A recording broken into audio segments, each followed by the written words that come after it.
Welcome to Friday's edition of Political Head Trauma. We're a little bit early today, but we're glad you joined us. We hope that you read the message earlier and are jumping on with us. So while we get situated, make sure that everyone can jump in. Yeah, it's pre-show time. I am Holly Crowley Ray Bonnie, and this is Jared Anderson. And this is Political Head Trauma, and we are so excited. I don't know about you, but I think our country is having the greatest week since its founding. There is a lot of stuff, but we're gonna get into all of it. But I'm just talking overall when it comes to hope and it comes to being heard and strength in the nation and in the world. I don't know if I'm alone, but and you guys tell us what you think. Because I know not everyone agrees with this president, and there's some executive orders that I'm sitting back going, I'm a little concerned about, which we'll get into. However, Donald Trump has had someone on his campaign from the very beginning that has documented everything promise he made on the campaign trail, every rally, every interview. This person's sole job was to document Trump's promises. And that person is still with Trump while he's president, and Trump is checking them off one by one. He's going off of his own words to the American people. This is amazing. Yeah, there's a couple of things. His pardons of the January 6ers. And Ross Ulbricht, and that made the libertarians very happy. That's a promise he made to him, and he kept his promise, which is not very common. No, it is not common. So I'm pretty happy about that. And Ross Ulbricht did serve 10 years? 10 or 11. He's been in 10, 11 years. Yeah. I bet he could tell us right down to the days. But he was given 2 life sentences plus 40 years under the Obama administration. You want to hear the wildest thing is the agents who investigated him. They got clean hands, I bet. They went to prison right after. Weird. So what happened? They went to prison for stealing, for theft of some of the stuff that they were collecting? Yes. You mean evidence? Some of the evidence, as in Bitcoin, I think. Yeah, because this guy had $104,000 Bitcoin. If you can even imagine that. Well, back then, that Bitcoin was seized by the FBI, and then when was it? In 2017 when they had that big Bitcoin drop where it went from, it was up to like 54. And they dropped it, went down to like 20 something. Trying to remember. Yeah, that would have been the last 2 years. That was when the FBI dumped all that Bitcoin on the market to, conspiracy theory. Sorry, guys. Yeah, because quotes around that. I actually believe our government probably has Bitcoin. Well, it all got dumped on the market all at once, which rattled the Bitcoin. I don't know, whatever. Dave can say all the words. Met some cool people on this trip. I met a lady down in Utah County. She is a county clerk, maybe. I don't know. But she runs some of her elections on blockchain. The vet elections and was it some disabled election? She did those on blockchain as a test of theory. What's a disabled election? Or disabled voter. So a certain type of voter. Yes.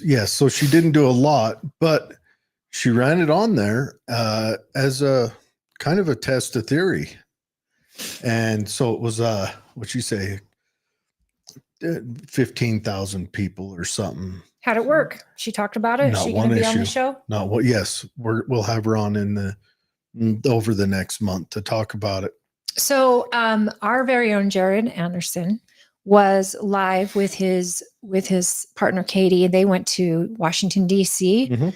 and they got to be front and center for the inauguration, as close as they could be, mind you. Front and center in a Chinese restaurant. Yeah, we have to let people know. The plan was we were all going, and Friday before, when Jared was actually in Denver, I got a call from Celeste Malloy, our congresswoman, graciously gave us tickets. Mm-hmm. The second tickets came out, we got tickets. She is incredible.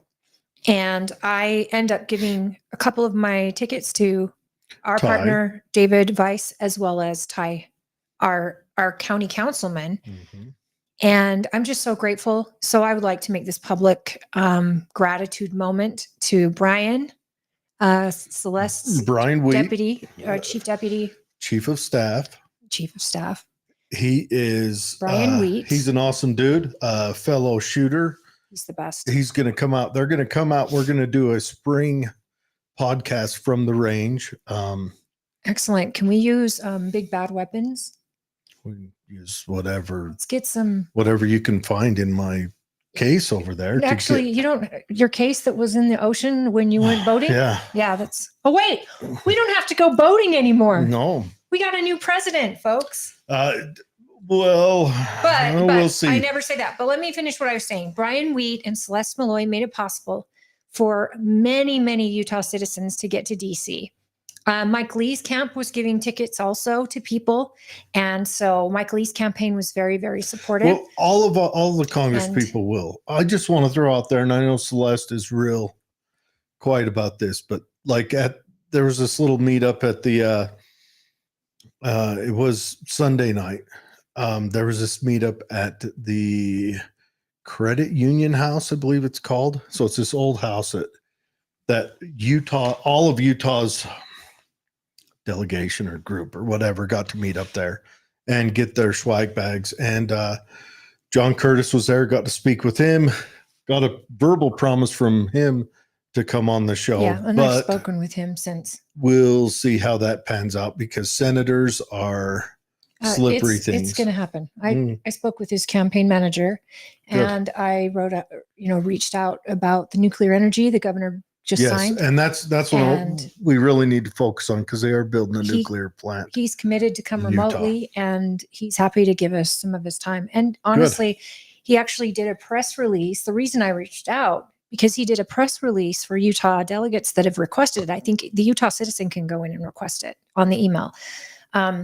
But his press release just explains how he is supporting Trump's nominees. He doesn't understand why the media has said that he's not. They've grouped him in with a number of Democrats. And he said, I am researching and interviewing every single one. And I plan on supporting this president and supporting the direction that the president is trying to go in, just like he promised us, the voter. So we can all rest easy in Utah because the media made it sound like that Curtis was headed for the Romney side of politics. And I think John Curtis is headed for the logical side of politics. People say Mike Lee is too extreme and he's too conservative. I'll take it. I love that. I want a constitutionalist representing me. If I'm going to have anybody that's not so conservative, I know John Curtis was a Democrat, as our last guest reminded us from she has his job now. Yeah. But his policy is common sense, and his policy is about the American progress, but also about the American spirit and about the ability to lead with strength in the world. And I am here for it. Well, I'm excited to interview him, have him on, have him talk about what his kind of his North Star is. But anyway, Celeste, everyone had swag bags there, but Celeste, not only was she there when her and Curtis was there, Mike Lee didn't make it before I left. And I'm starting to think that he's not a real human being, that he's a fictitious individual. I have met him once, but was that a hologram? I don't know. No, he was on an airplane anyways, with me. We had lots of chats. And then Burgess Owens wasn't there, and Kennedy. I didn't get to meet them either. But Kennedy was there. I saw photos of him. Maybe Kenny was there, and I didn't get to meet him.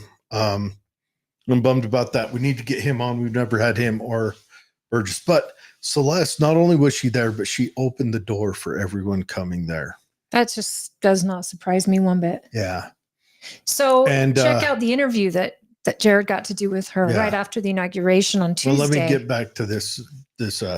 And so we're there, we're meeting. They had cupcakes. They had good Mormon safe stuff, cupcakes and Coca-Cola. Food there is way too expensive, and I have to say the service was the real downfall of every restaurant we went to. I think it's because they hate you. They might hate me. People of DC hate Republicans. I'm not there as a Republican, though. You're there. I'm just. They want you protesting, and that's it. Ooh, we did run in. I've got them somewhere. I've got 3 communist newspapers from the Communist Party USA. In our capital city. How yes, great. they're marching. That was fantastic. I asked the girl, if we were in a communist country, could you make this? And she froze up. Because that's an interesting theory, like, could you make an independent paper in a communist country where everything made has to be approved by committee of the state? You can, if as long as it's what the word of the state is saying. But would the state want something that's antithetical to the current government? No, absolutely not. So that's what you're looking at. Anyway, so maybe I pulled someone out of being a moron. I'm hoping so. Okay. I just wanted to say about Friday when I got the call, you were still in the airport, stuck in Denver. Yes. And I got the call from Brian Wheat's group, just from Celeste's office, that said they've moved the president. Now, I have to tell you openly and honestly, and I told Jared this, I was very concerned about attending, mostly for the safety of the president. I was worried. I know it was bitter, bitter cold. And that was what they said they were moving him for. And they can say that. They did that in 1985 with Ronald Reagan, and they will do what they have to do. But I called Jared or texted him and I said, they've moved Donald Trump inside. That's great for the president. I love it. But now for all the people going to DC, there's no national mall gathering where they can see the president. The jumbotrons go all the way back to Lincoln. None of that was happening. They had ticket holders actually go to designated areas to watch on a jumbotron. Very, very few people got to be in the actual hall. And I mean, only like electeds, maybe their chosen partner. I think only limited electeds, but Hillary was in there and Pelosi. So Pelosi wasn't there. Pelosi was in there. Where? She was just if you're him, just to his left, sitting there. No. The lady, I swear, Nancy Pelosi didn't come. She Really? said she wasn't coming. Michelle Obama didn't come. No, she didn't. Hillary was there, so I'm sure it smelled like sulfur. I actually think that Biden and that regime is worse than Hillary. At least Hillary knew not to go to war. I mean, at least Hillary said stop funding a war in Ukraine. And that's pretty crazy coming from her. But she said about stop protesting Israel. They have to be our partners. We can't turn on them now. Just put Nancy Pelosi. Am I thinking Klobuchar was Pelosi? Klobuchar was to his right, and she was the host of the national, the whole inauguration.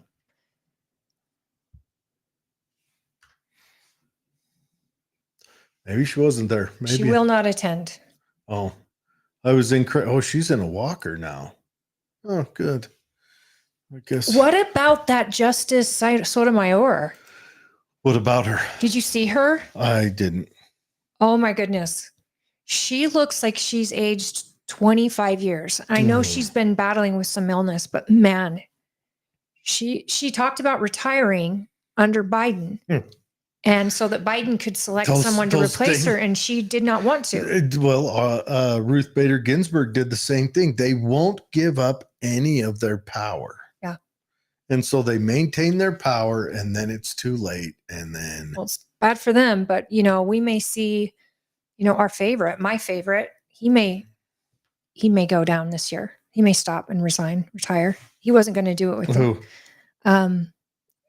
Clarence Thomas. Oh, okay. Yeah. He was looking at retirement, but wouldn't even discuss it under Biden and said he wouldn't do it. Let's say he does. Here's a big question. Will they?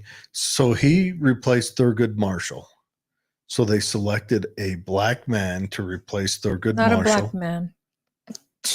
Thomas is one of the most conservative. He is.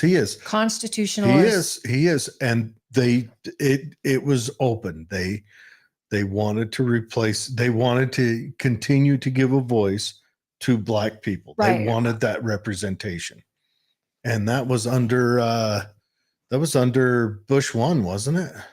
Reagan, I think. Or under Reagan. And so will they? I think they should, but will they do that again? I think they should. That's I think DEI. If you look for someone, you have to look for merit. still Clarence Thomas had the merit. You can find merit and the color, but I think they should, because I think you really want to have that aspirational representation also. And absolutely. and now I sound like a DEI guy. No, I know what you're saying. You're saying when you're pulling the pool for the merit-based candidates, you want to pull also people who understand a different type of lifestyle and childhood and structure and tradition. I think that, we have a black woman, but we know that there's a lot of conservatives in the black she's their DEI because they said. Absolutely. But they also, I guess, back then it was, oh, he's an easy choice. They didn't make it easy on him, if you remember. Joe Biden did not make it easy on him. Yeah, well, no one did. I still remember his trials, and I was a kid. Remember the pubic hair on the Coke can? That's just indented, engraved in my head. But out of the recommendations to the president, he checked a number of boxes. And I think that what you're saying is that only makes him more qualified to be a voice on the Supreme Court. His childhood, his experience, and as a black man, who a lot of people of color have conservative values and believe in the Constitution and its plan. So when that was changed, when they moved him inside, airfare didn't drop in price. That was for sure. But hotel rates, hotels were they were losing people. Boom, boom, boom. So you could get a hotel rate, because the hotel I was looking at, the lowest price was $300 a night. Then it jumped up to $900 Sunday night and Monday night. And then $600 on Tuesday, $300 on Wednesday. The hotels in DC, there's no rhyme or reason. It's just the night, just like Vegas. It's a lot cheaper to get a room in Vegas on Sunday night and Monday night than it is on a Friday or Saturday. Sadly, I'd already paid for my hotel. So. Right. And because everyone canceled, a lot of people canceled when it was moved indoors. And the cold it wasn't record breaking. I think it was 7 degrees that morning. It was chilly. It wasn't record. Now, Katie will tell you it was the coldest on earth that the earth has ever been, because she doesn't like the cold, and we were there walking around in it. But it's the wind, I think, that gets you off the Potomac. That wind was blowing in our face when we were walking from that Hunan dynasty. We walked from there up on the backside. They had the whole area fenced off, so we were on the backside of the Cannon building, walking up. Did you have to have tickets to get through the fence? Was there any checkpoints? You would have had to have tickets to get through, but nobody went through. Everybody that was in there was either a billionaire or an elected official. Right. That would be the VIP entrance then. And there were not a lot of people in there, but our tickets, we were on, what did they call it? West, whatever standing. You were orange and I was yellow gates.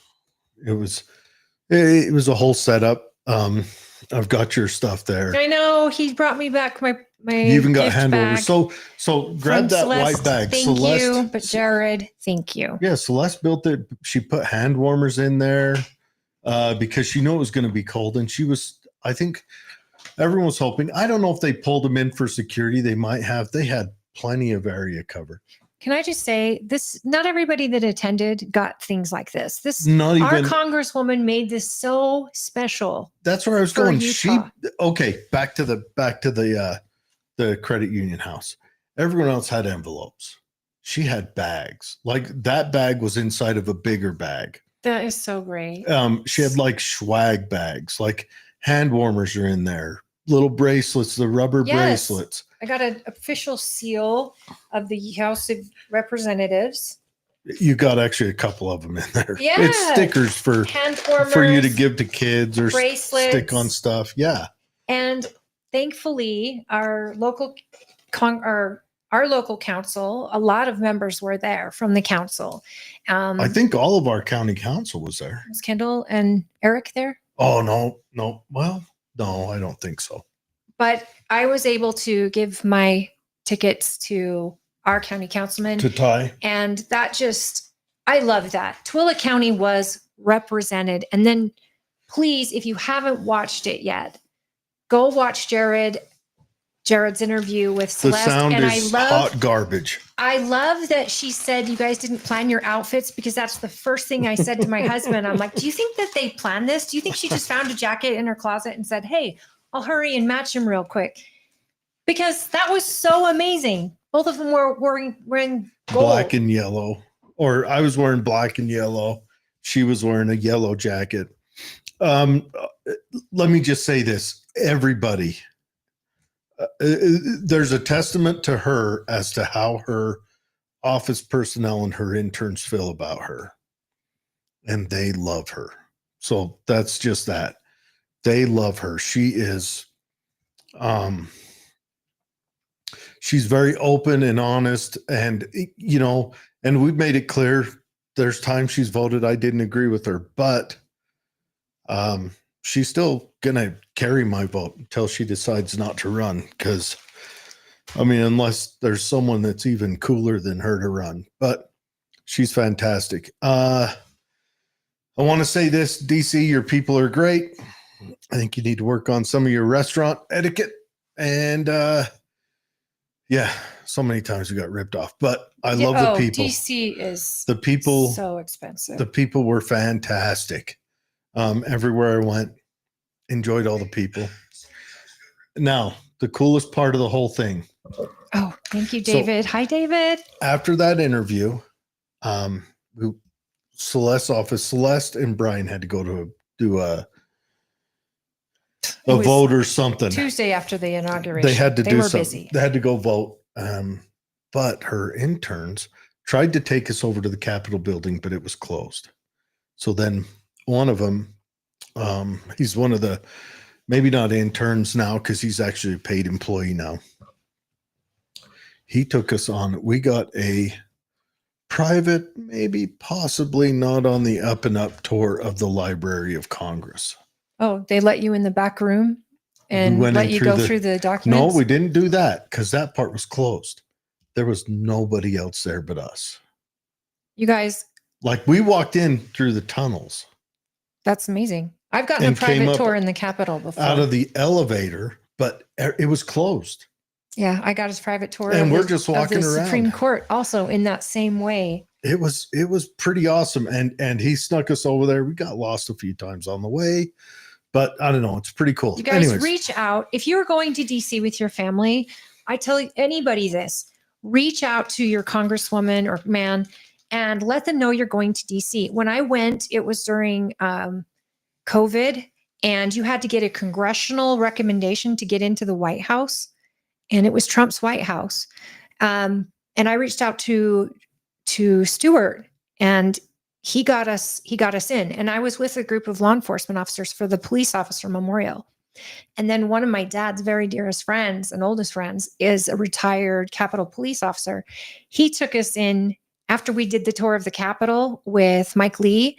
He took us into the Supreme Court that was closed, and we got to tour that, and we got to tour the White House, which any citizen, any Utah citizen, reach out to your local party chair or your congresswoman directly or man directly. and just ask them. If you're going over there, reach out to us. We'll get you in contact with her. Right. Gladly. She'll have you in her office. She'll chat with you. She'll tell you what's going on. I got a challenge coin. Oh, great. And Katie got a challenge coin. That is AOC's office across the hall.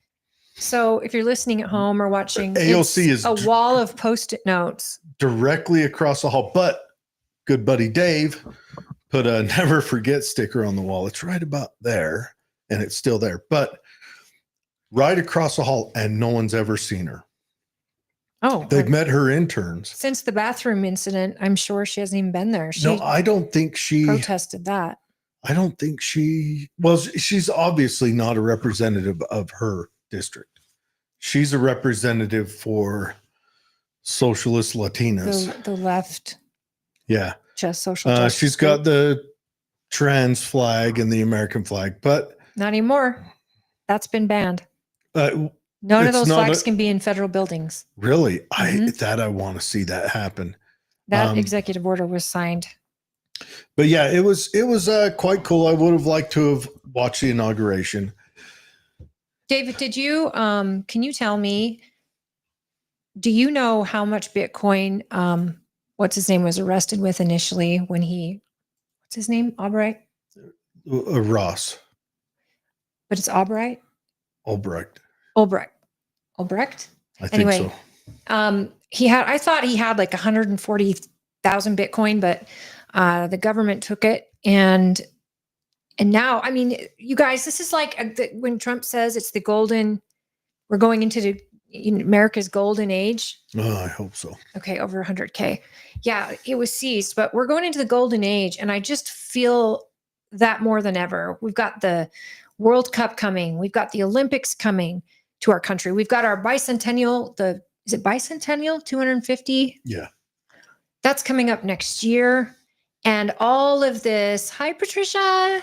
It is an amazing week. I was just saying, this feels like this is probably the greatest week America's ever had since its founding, which the founding wasn't such a great week. It was really a lot of stress and chaos. But this week, it just feels like the sun is shining brighter. People are nicer. People are happier.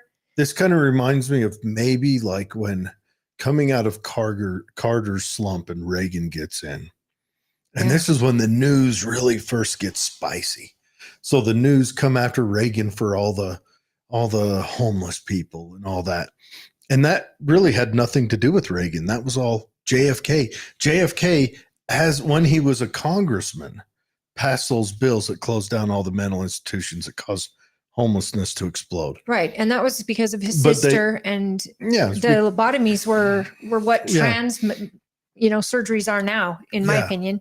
And him and a guy who wanted to privatize the mental institutions. A little bit of capitalism in there, I guess. But anyways. I'm for privatized mental institutions. But governments fund them because it's people who can't afford to go there. I don't know, because one, I think, well, I don't know. Different discussion, another day. But anyways. Banks are now allowed to custody Bitcoin as of today. Thank you, Trump. That's awesome. But amazing. It's like coming out of Carter, maybe. We've been in a slump. Granted, thank God this slump isn't as long as Carter's was. Because, Carter's was maybe 4 years. It was just about as long. Carter's was coming out of Vietnam, coming out of Watergate, coming out of all that. So maybe it's parallel. I feel like this is all new. We have to see. I do hope.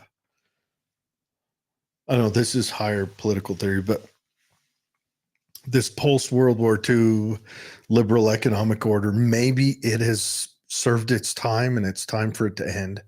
So maybe the coasts won't be the center of everything now, because they've been the ones to benefit from every change and every law, and maybe that'll be spread out. But my big takeaway from just going there is you drive around and every business has I don't recall the days. I just read history. Dave says I barely recall Carter's days. I don't recall them at all, but I read history. I remember my parents under Carter. We're unhappy. Everyone that's everyone, the National Realtors Association, everyone has a business there, has a headquarters there, or an office or whatever, just so they can try to gain those levers of power. And that's where we're going wrong, is that we have those levers of power. That's what we need to break away from. That's what, honestly, that's what's killing us, is that we've We prostituted our government well, away. we've accumulated so much power in our government. Our government shouldn't have that much power, and that's what I'm hoping we do away with. If we don't, all this joy and everything's for naught. It's not going to make a difference. We've got to make a smaller government, a smaller, cheaper government. I mean, look at Milei down in Argentina. I mean, he is the future. All governments need to look at him. He is the future. How did he get under Soros's radar? What did they just think, that Argentina wasn't going to be a threat? Was he Soros backed? No, he's all around all these different countries, like Venezuela and all of that. And he was able to get an election win and get the people together. And he has been in there just doing exactly what Trump's planning on doing, hopefully. Trump needs to get on it. It's day 4. He needs to get, well, I think he fired a quarter of government within the first week. For sure. Yeah, he just started firing them. Yeah,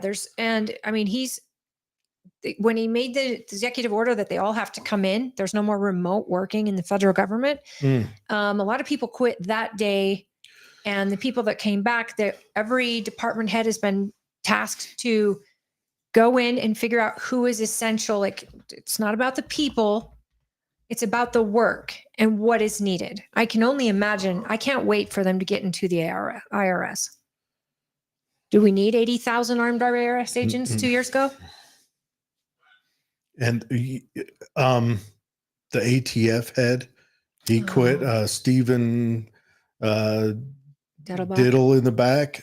He quit on January 18th. They haven't. I mean, honestly, Trump needs to. He needs to go radical on his ATF head. We need to have one gun positive person in there. It's time to do it. We've never had that. So I would go with Colin Noir.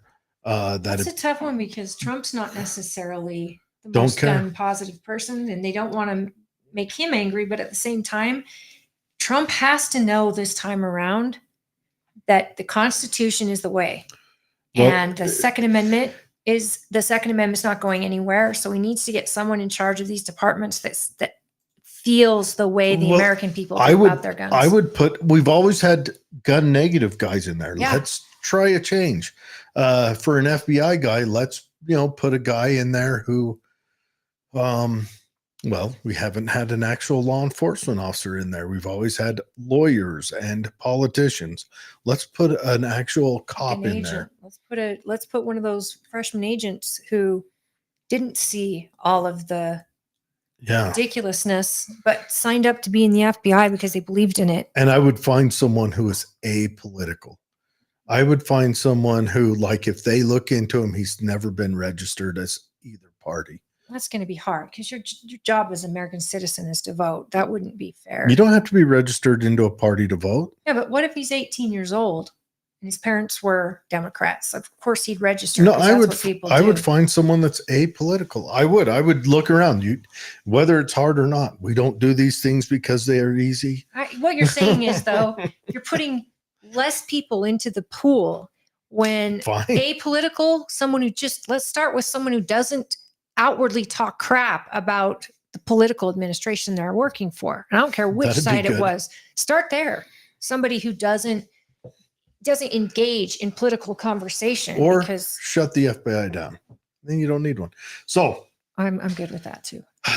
Here's what we're here to chat about. But I've been thinking long and hard about this IRS first, guys.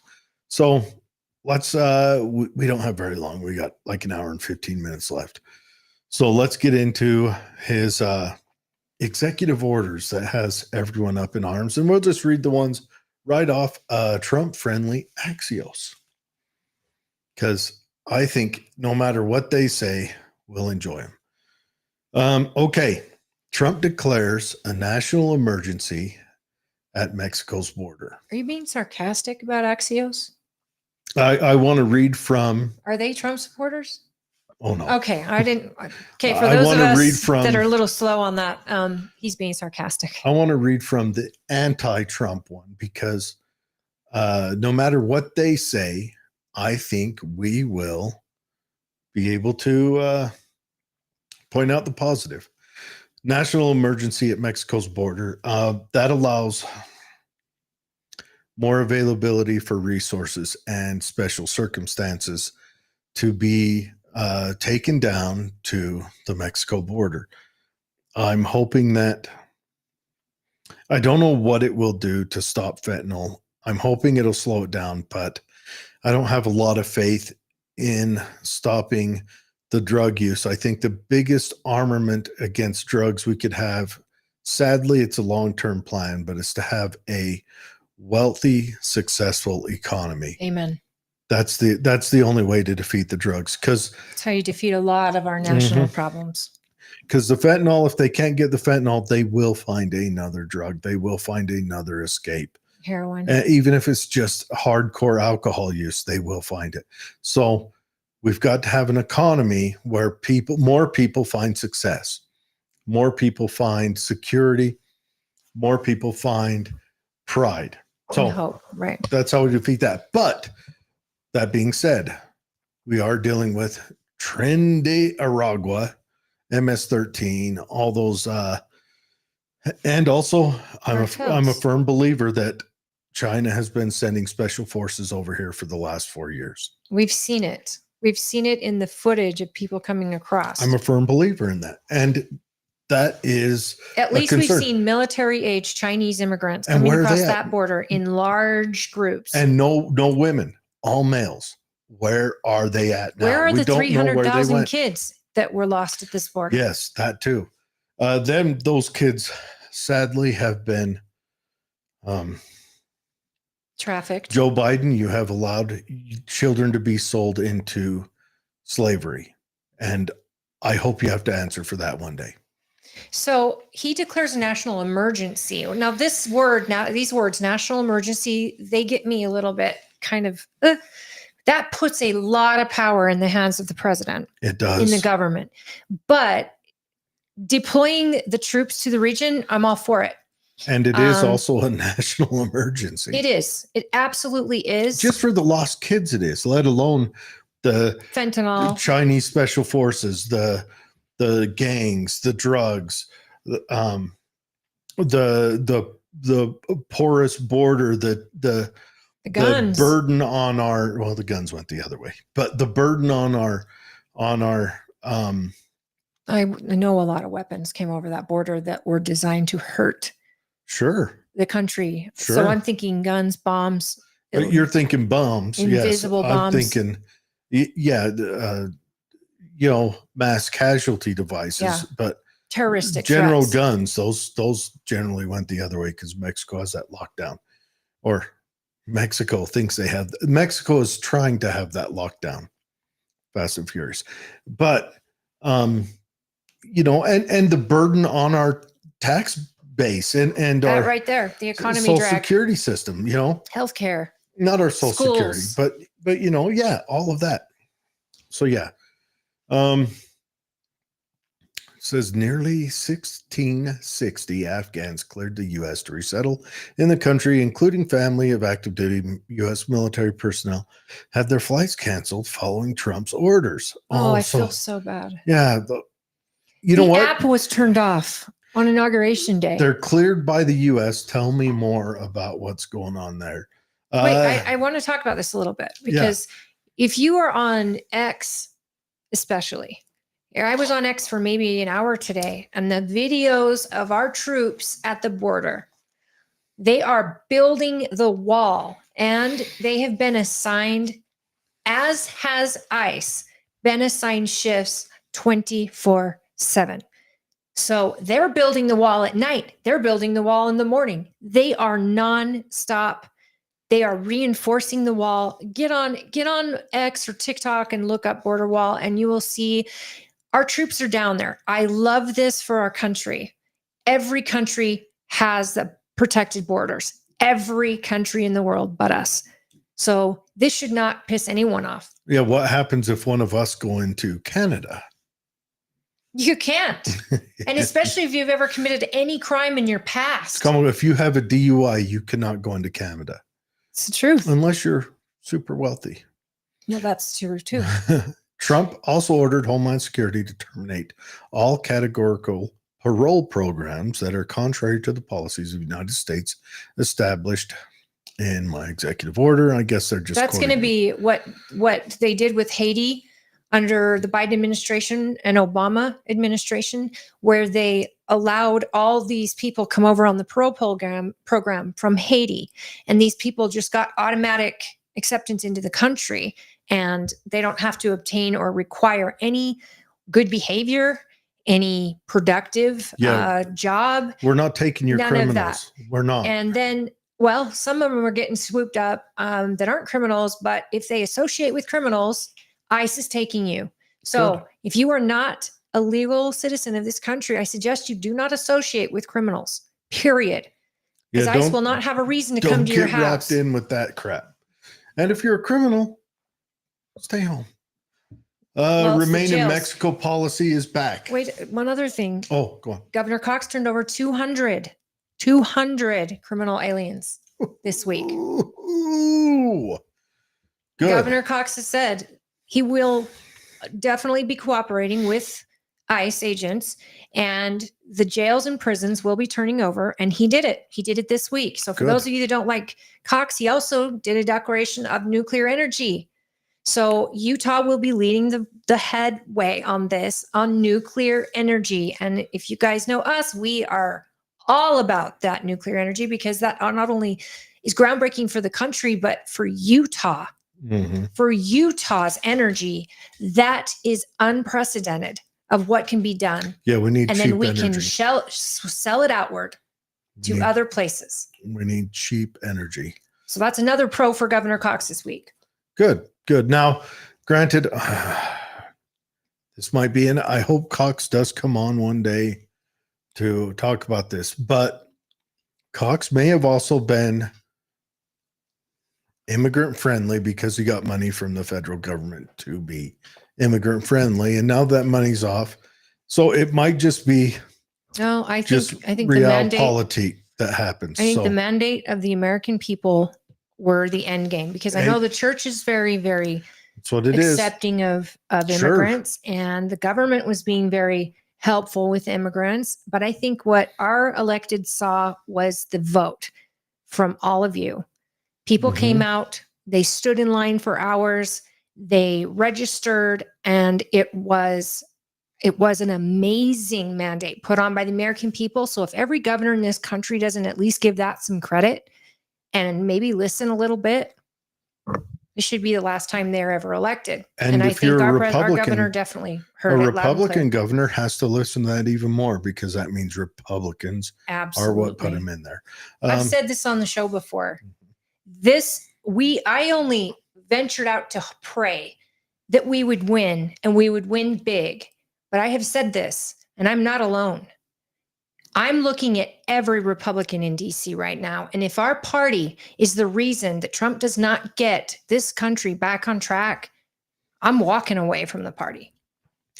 Okay, now I'm going to open the window. David's got some comments. He says, good luck. David, you got to lead in with what you're talking about. He's okay with a 6-month declaration of dictatorship for Trump, just like in the Roman Republic. AKA national emergency. I don't know how I feel about that. That's how the Romans got in trouble. But, go ahead. He declared an emergency too with North Carolina. Probably with California. So probably all the state delegates who voted for Lyman. Funding that was going to immigration has now been pulled out of FEMA. It's all going to North Carolina. Trump was there today or yesterday morning.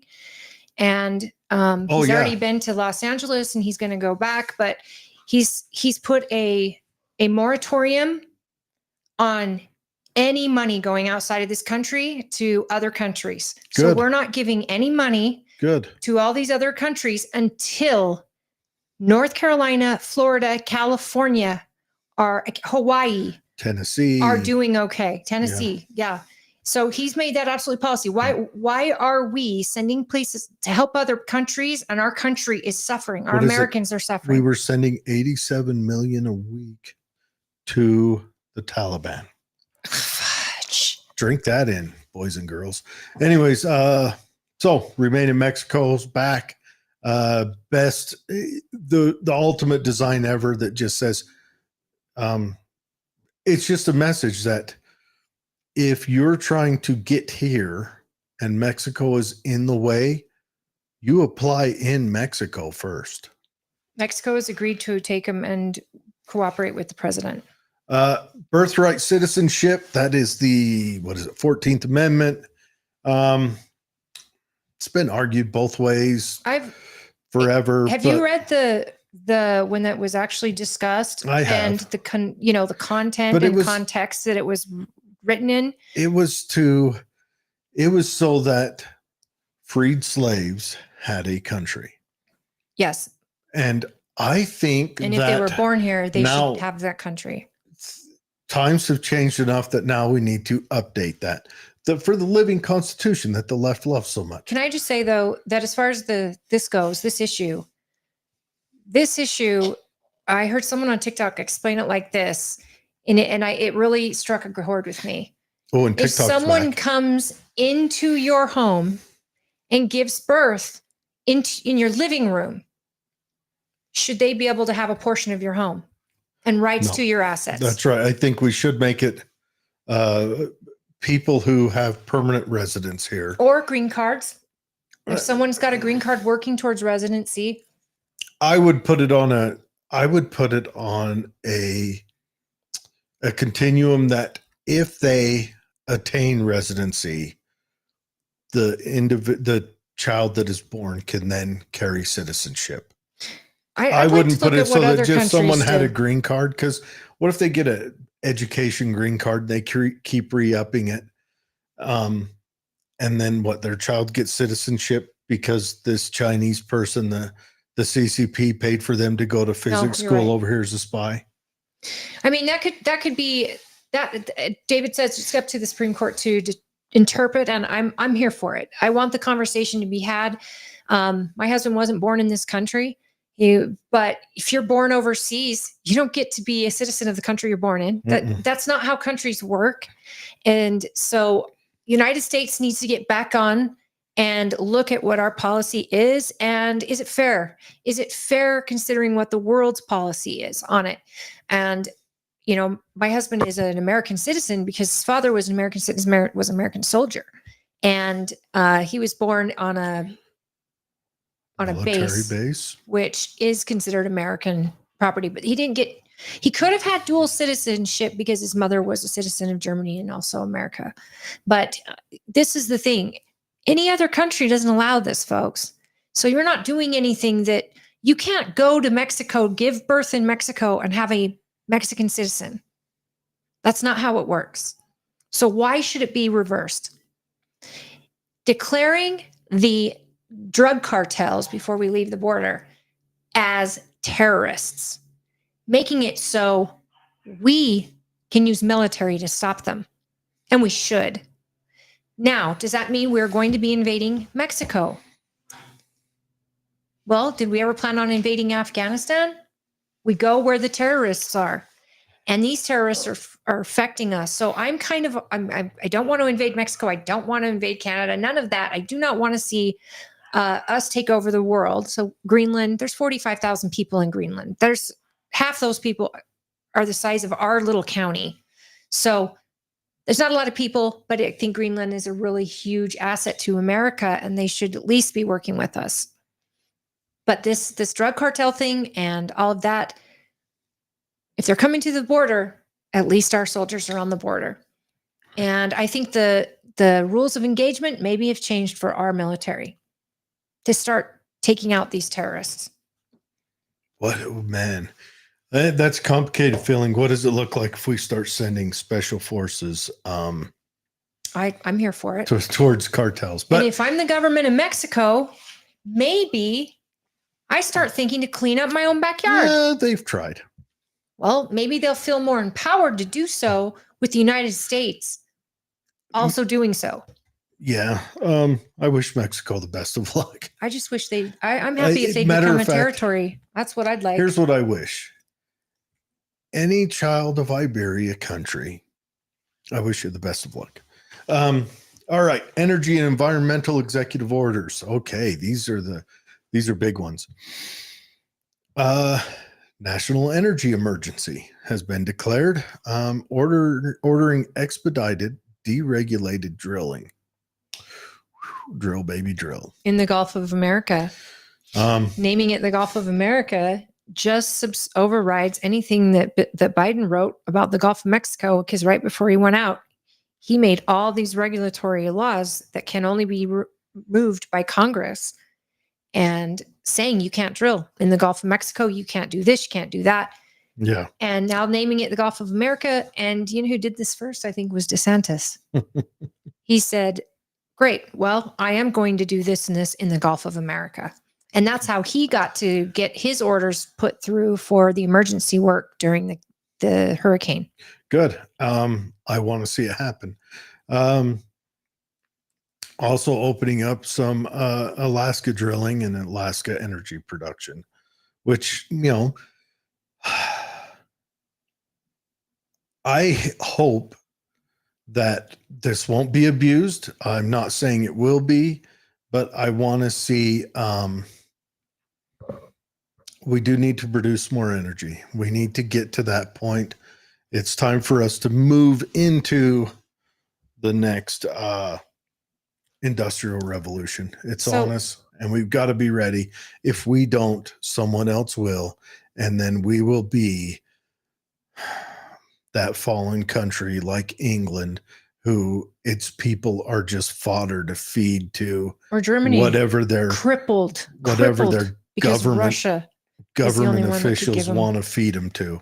Because that's what's happening in England. We don't even need to talk about that, where they want immigration so bad that they're willing to feed their young girls, the daughters of their country, to these Asian grooming gangs. And don't give up your guns. England, you made a big mistake. You should have overthrown them by now. You should have. I would like to mention that if Alaska's okay with opening up drilling there, I'm all for it. I want every state who wants to be a part of this and to use the resources under their feet, do it. I want Utah to do it. And I want Utah to lead the way with nuclear energy. And as Dave says, he says uranium. If the counties that are having the mines in them are okay with it, and I'm talking about the voters here, if they're okay with it by the majority, do it. I don't want anyone to be I don't want any governor to be overridden on this. Yeah, I agree. Texas has been regulated. All these places have been regulated so badly that even if they wanted to, they couldn't. I want that. This stops all of that, so that companies that want to go into a community and invest billions of dollars and pull billions of dollars out, great. Communities benefit, folks, when that is coming out of your own backyard. Nuclear energy, petroleum and oil and natural gas and coal, all of the communities that are a part of that benefit first. It's like you sell it outward to the world. And then at Davos, his speech at Davos, which he left the WHO, boom, in an executive order, watching them eat that sandwich as they introduced him, Klaus Schwab introducing Donald Trump with all this honor and respect. Oh my goodness. But at Davos, he made it absolutely clear. America's going to sell you your energy. Don't worry. We're going to take care of Germany and France and all of you that have needed to depend on Russia. We're going to take care of it. Nice. We're going to take care of Russia. And then he said, I'd be happy to go into a deal with Russia and China, and let's become the number one source of energy to everyone around the planet. I'm willing to work with all of them. He said, I don't want to go to war. We don't need World War III. We need these countries working together. And he hasn't talked to Putin yet. But even Putin has been on interview saying that I would have never went in if Trump was president. But you remember his pipeline was destroyed. And a lot of talks were said about Ukraine. All of a sudden, everyone's in bed with Ukraine and our government, especially. So I'm interested to be a fly on the wall with that conversation between him and Putin. Tell me about this evil anti-green stuff when they're blowing up a pipeline underwater and causing a huge catastrophe in the water there. The whales are dying because of the windmills in the ocean. Mm-hmm. Guess what else doesn't happen in an ocean with windmills? Sonar doesn't work. Yeah. I'm sorry. You're going to put windmills off the coast of the United States of America and hurt the sonar on our subs that protect it from enemies, foreign and domestic. Are you kidding? That right there should pull those out. And the eagles get hurt and the whales are dying, but they're hypocrites, man. And he left the Paris Climate Treaty. Good job. That was BS no matter what. It was just us sending money to a fictional BS thing that did nothing except shake its finger at India and China and then fostered them to do more. The American taxpayer was paying triple what they should have been paying. It wasn't, even if it was a great organization, why is the United States paying everyone's share of it? It's all pretend. We're done with that. That also goes for the other, the WHO. America was paying $500 million to be a part of WHO. China pays $39 When million. Are we getting rid of NATO now? And so Trump said back before all of this in his last presidency, he says to the WHO, why am I paying more than China? They have 1.4 billion people. We have 350 million. Why is it that I'm paying 500 million and they're paying 39? And he said, we're out. He said, we're out. Good. They said, Klaus Schwab said, well, you can pay 39 million too. Then Trump doesn't get reelected. Surprise. Biden gets in and you know what he does? He says, oh no, I know you made the deal with Trump, but we'll pay 500 million. We believe in it that much. Because of kickbacks.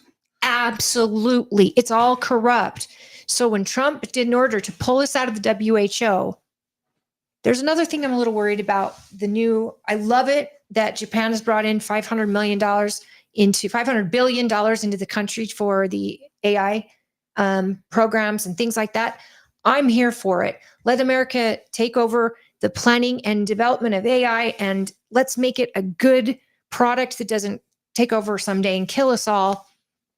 But there's a couple parts of that plan that get me a little bit worried. One of them is they went in to talk about cancer. I would love it. It could cure cancer. I get that. AI has got so much information, and they can do a blood test and they can find out what cancer you have from your blood, or they can dissect a tumor that you may have and decide what treatment's going to work best for you. But now they're saying AI can detect it in your blood before it becomes a problem. And they want to make a vaccine, and it's an mRNA vaccine, to kill that cancer.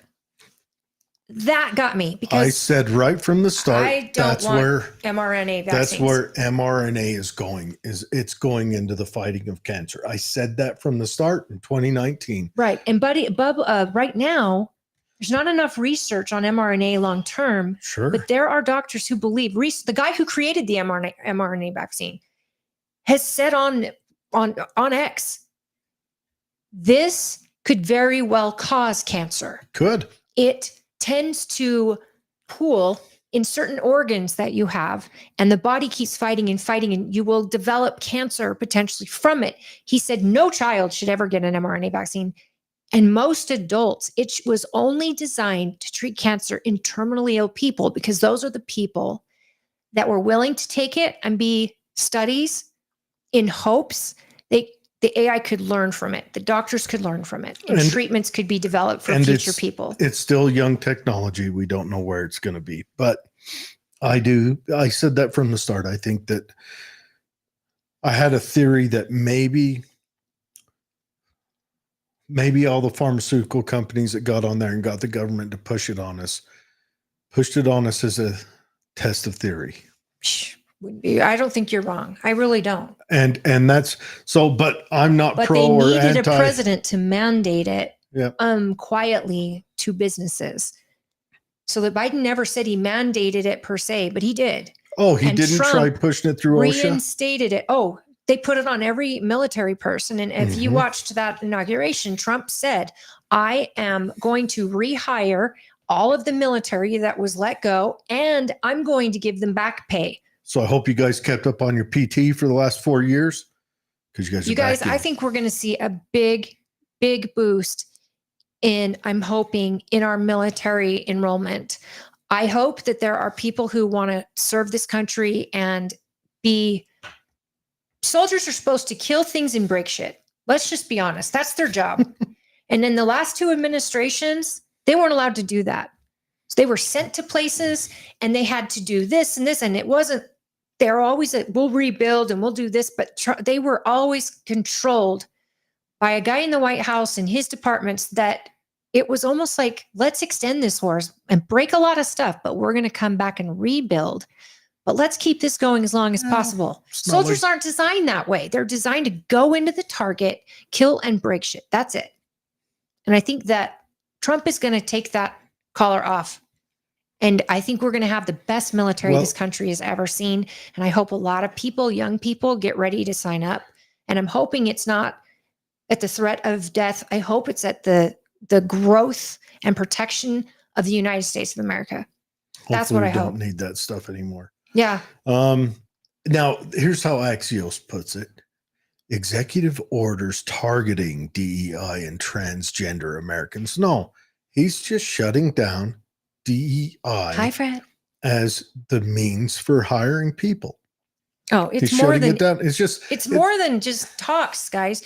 Every government building had DEI departments, trainings. Well, and they moved budgets. The DEI head of the FBI. They moved him over, and so I hope Trump goes after him. Oh, he's put in an order. We need to start polishing this crap off. Employees can report anonymously where they're seeing DEI in our local governments or in our federal government.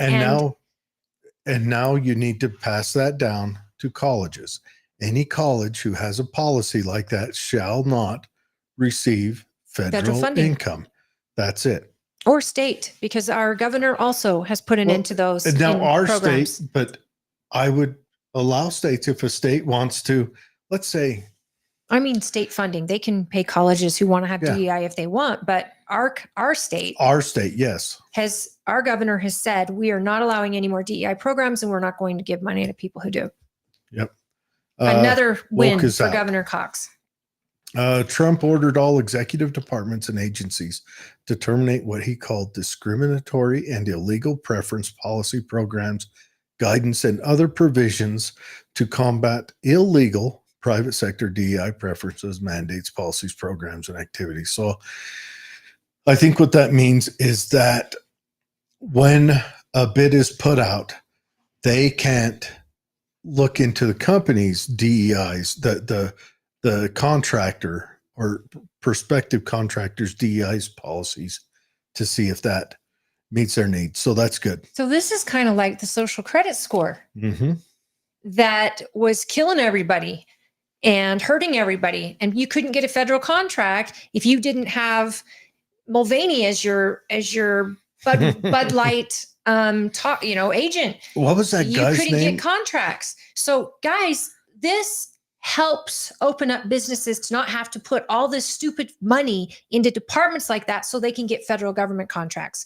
In fact, it prohibits them from having money involved. They won't be even considered because he made it, he explained it perfectly. It's discrimination.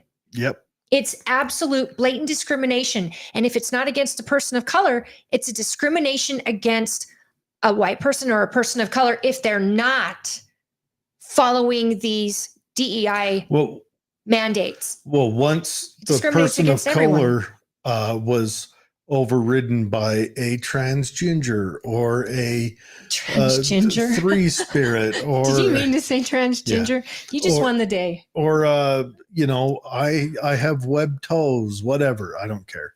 No, that's outstanding. He also said all full-time return to in-office work for federal employees in order to hiring freeze on government positions.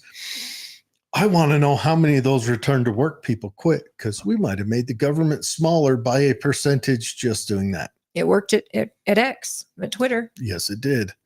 He also reinstated his first term Schedule F executive order, which could make it easier to fire civil servants deemed disloyal. You guys, and I would not America make that logical again. I wouldn't make that disloyal to him or a party. I'd make that disloyal to the United States. It's disloyal to you, the taxpayer. And you can get fired or laid off or anything tomorrow.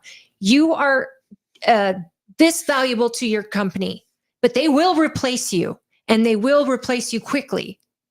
The federal government and even local government, it's almost impossible to get fired. It's almost impossible. Their hands are tied. And even if you do fire them, you got to pay them all this money to get them out. This is fair. If it's good enough for private America, it should be good enough for the employees of America. Do you know how many, our federal government, do you know how many different unions there are for federal employees? There's one called the Federation of Federal Government Union Association. There should not be a public sector union. That should not be allowed. You should not be able to unionize against your fellow Americans. When your paycheck comes from your fellow Americans and you're going to unionize for better wages, but you're getting more wages than the average person doing your job. You're also getting better security. I would tie job security. I would tie government wages to the median income of the nation. Amen. I also think that our elected officials, our Congress people, and our senators should be paid by the state, not federally. The state should pay their bill, and the state should decide how they pay them, be it median income of the state. They get paid that plus whatever, or however they do it. I don't think they make that much.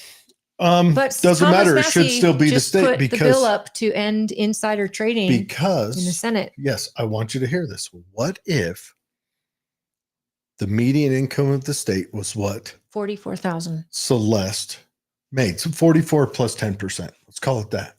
What if that's what Celeste made? She have to stay home more, because you couldn't afford even an apartment in DC. There's no reason why the state of Utah can't buy, like almost every other state has, a house there that she stays at and the senator stays at.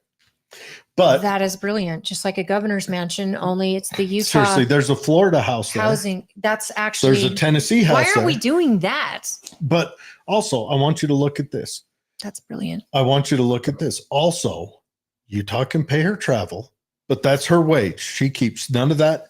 None of that she has to pay to do any of her transportation or throw her parties, whatever. But that will incentivize them to make laws to bring up our median income, because it affects them.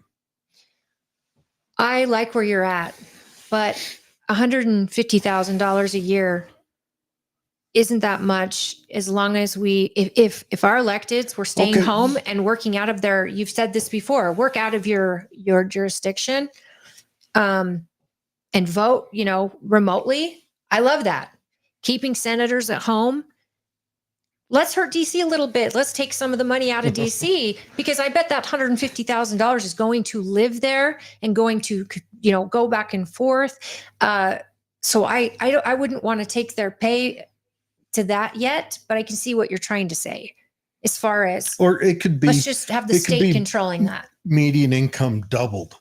But then think about it. What if you have a Florida senator and the Florida government decides to pay them $1 million a year, and our governor's paying ours $44,000 a year? That isn't a level playing field for the people of the United States. What I do you don't mean think it's not a level? That means that Florida has to get taxed more to maintain their elected officials. they would find a way. Sure, let them. I'd love to go down this train Because and figure I it would out. like to see our senators and our senators are supposed, specifically our senators, are supposed to fight for the state and the Constitution. They're supposed to fight for the state. But they're making laws for the nation. Sure, they're supposed to fight for the state. Would California be able to roll us over That's if it why we have stripped so us much of pork wealth? in every single bill. Yes, and I hate that's that. another thing. He needs to put that in. All bills will be single issue bills. That needs to happen. But He can't make executive I know orders he can't do anything for with that. Congress. Here's what I want, you guys.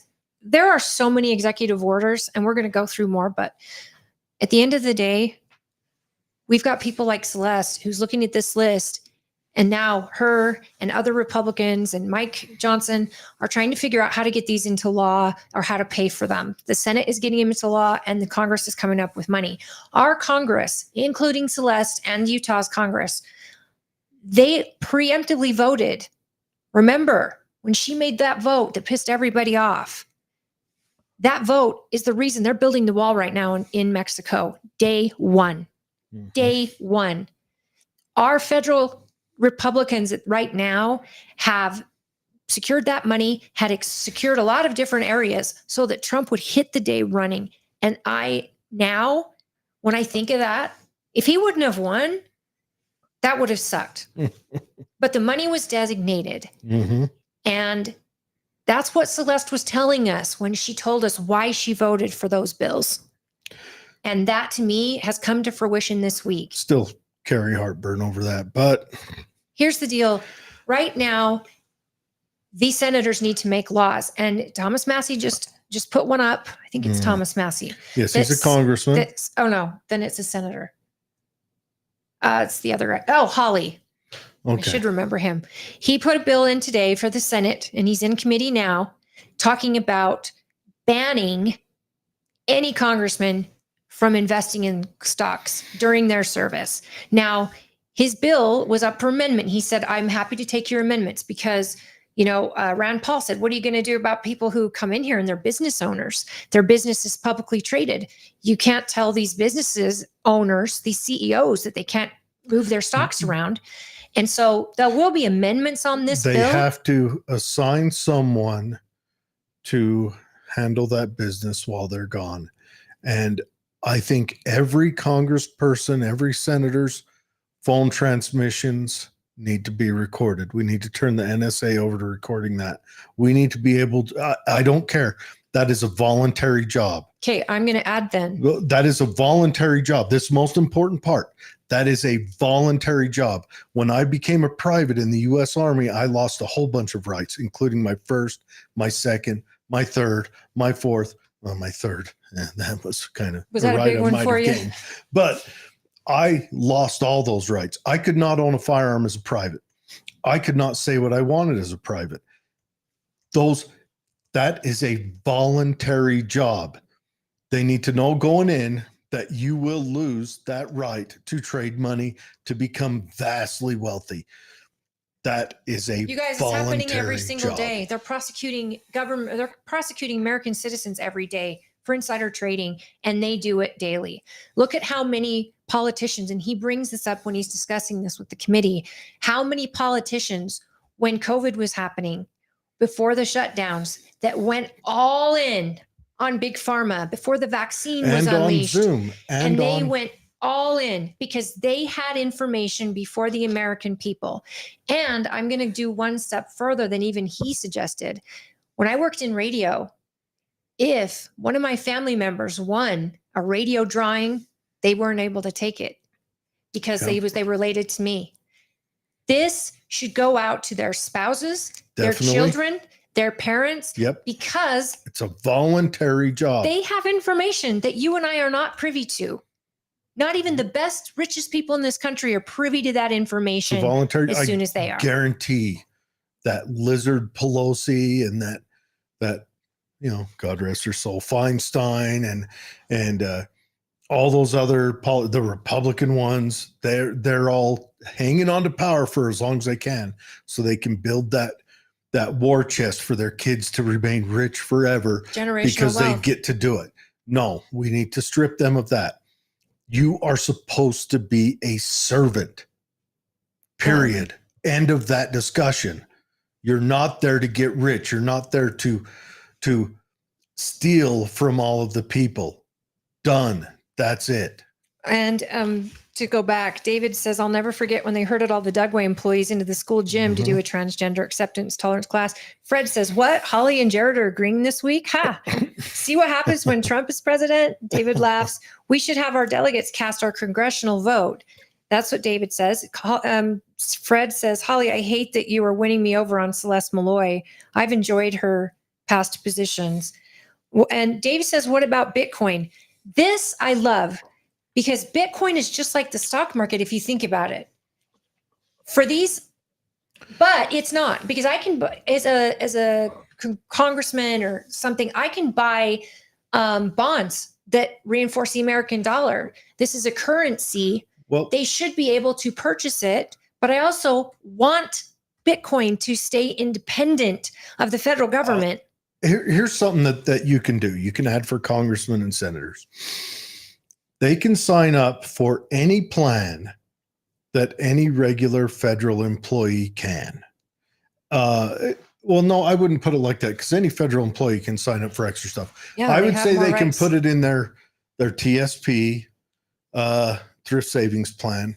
They can put it in, they can sign up for Vanguard, like mutual funds, group funds, things like that. But they can't do like single trading and betting on the market, because they have too much power in that market. I'm sure if we got to forensically look at it, there has been Congress people that has crashed markets to make money. I guarantee. And who wouldn't? Think about it. Yes. You have a crystal ball. We can't give them that ability. We can't. That has to be done. Now, Bitcoin, talk about Trump's coin. Trump had his coin go out Saturday. I'm not a fan. Saturday, he puts his Trump fan or his coin out. By Sunday, he's $50 billion on paper richer. I'm not a fan of him doing that. Because he's going into digital currency. I'll tell you why I'm not. Me and Dave had a long talk about this. That Haktua girl is probably going to do jail time over hers. Well, yeah, but they did something really sketchy. Really sketchy. Trump has given the opportunity for someone else to do something really sketchy in his name. What did he do sketchy? I mean, creating a digital currency. Let's say the FBI wanted to crash him, wanted him in jail. They just have to go in there and buy a lot of it. That night, dump it all back on the market. It breaks the trust with all of his supporters. But what would that do to hurt him if the FBI bought all that currency? Because did we know when the FBI dumped all the Bitcoin on the market? No. Right. What you did. How did you tell me about it? How did I know about it? Yeah. Because where did it come from? Where did all that lump sum? But you know for sure? I'm pretty sure it was everything they got from Silk Road. Okay. I don't know for sure. Everyone says that. But what if your FBI director is new and believes in the American people? Sure. What if it's... What's stopping anyone? Elon Musk making Doge. Sure. Okay, hold on. But this is for Trump. This is a political figure. What if that super rich Davos guy, whatever, what if he wanted to crash Trump?